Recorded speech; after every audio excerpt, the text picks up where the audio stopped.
किसी बुलाइल बनी ना ना छोड़ी आज एक मार छाती के बातिया में खसका दा बुझत नहीं।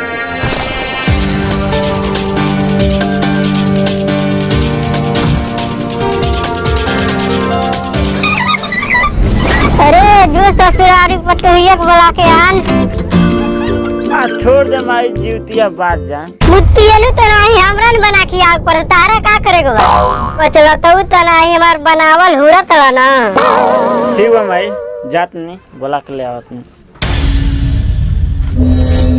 अब मौगी रहले तो सास पतोह के झगड़ा से फुर्सते ना मिलेला।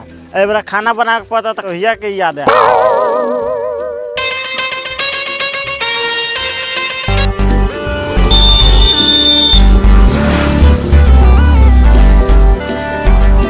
ए भाई आई दवा एगो सुत पा।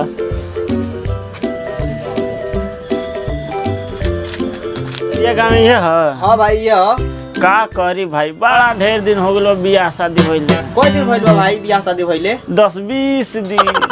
10-20 दिन में रास्ते भुला गेलो। हमारे दास बहुत तेज है। नमस्ते पापा जी। नमस्ते पापा जी। कहाँ से भुला धोट कर आगन बाबू?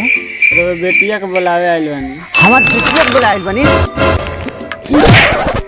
हमार बेटिया के चला जाए अपने घरे सब ओकरा काम करवा के एकदम खड़ी बना देलस। हमार मेहरारू वाला भेल बड़े थे ना ना छोड़ी आज एक मार छाती के बातिया में खसका दा बुझत नहीं खे साला जब हमार बेटी जाले के घरे सब एक मातारी काम करवा के सब दिलवा देले रखिया पिया देले बानी तगड़ा बना देले में आइल बा मेहरारू वाला भेल बा मार के खड़े जो खर जीवती तोर मातारी बिया ना त आइल ना रही ना समझ लेते आज कौन सा हो साफ हट का भाई बाबूजी ये आइल बा तोरा बुलावे खातिर और देख खिया पिया के बरा इतना सुंदर हम अपन बेटी के बना देल बानी आइल बा तोरा बुलावे खातिर। जय दी बाबूजी कितना तोर मेहनत ना ये जिंदगी भर खियाई ले जो एकरा सामने से मार तब यही पर आकर मर्डर हो जाए साहब। बाबूजी माफ कर दी रउए जेंगा पल्ले बानी एक बेटी नहीं है नु ओही हम घर ले जाम तकरा बेटी नहीं है पालम ना बाबूजी गड़बड़ा गेल का। हम जानत रहनी कि एक चूड़ी ते घर सकले बारे हमार बाबूजी जबरदस्ती से ना बियाह कर ले रही ना तोर चेहरा देखने वही पर हम जान गए कि ते घर सकले बारे ऐसे तेरे बहुत गेली से बात कर तड़े जो जल्दी लेके जो ना ते का साफ हम लिंटर कर दे ही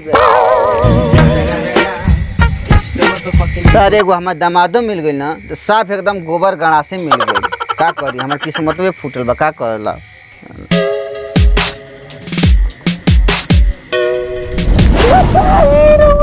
तेरे ना कोई नहीं रहती थे हमार पापा रू एक नान मरले रहते रुए पिटाई दे के कराही में कोठी पर तेल नहीं के डालले बानी हमारा आंसू से जीवतिया के मछली बनत रसो। अरे आई सुखले भात खाइम हम अबे जीवतिया के मछली बने में टाइम बातले खाई मुंह खा गेल बानी और ऊपर पिटाई हो गइल बानी।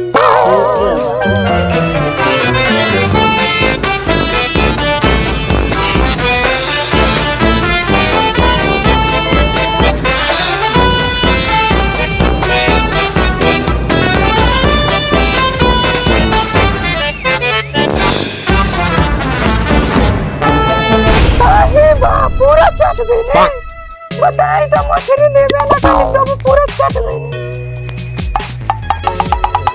चले अब हाथ धोआ दे घरे में बिछाना लगा दिल वाली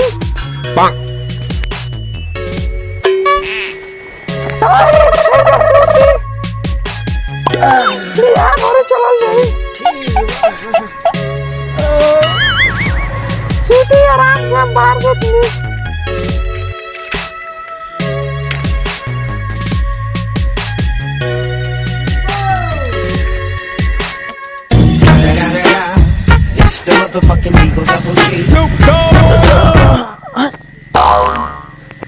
बियाहवा में तो हमार बलमिंटर रहे कौन थी हो।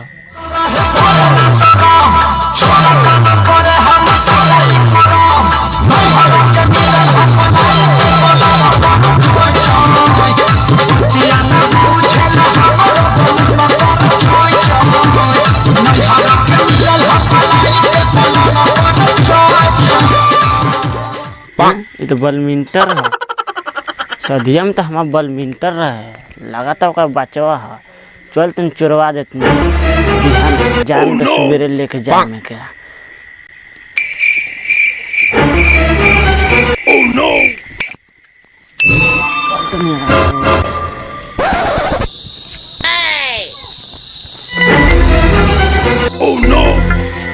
बुता आग लग मर हे बुता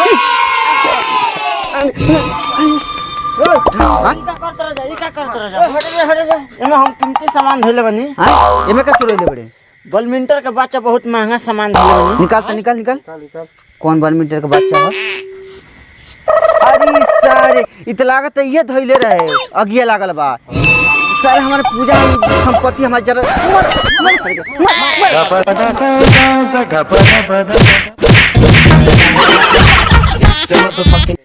हेलो दोस्तों नमस्कार दोस्तों ये हम लोग जिउतिया पर ये वीडियो बनाए हैं जिउतिया त्यौहार पर अच्छा लगे तो लाइक और कमेंट कर दीजिए और चैनल को सब्सक्राइब कर लिए हम जा तनी सपोर्ट करी जा बड़ा मेहनत करके वीडियो बनाओ तनी जा हमने के चैनल के नाम है ओनली विलेज कॉमेडी ऑफिशियल।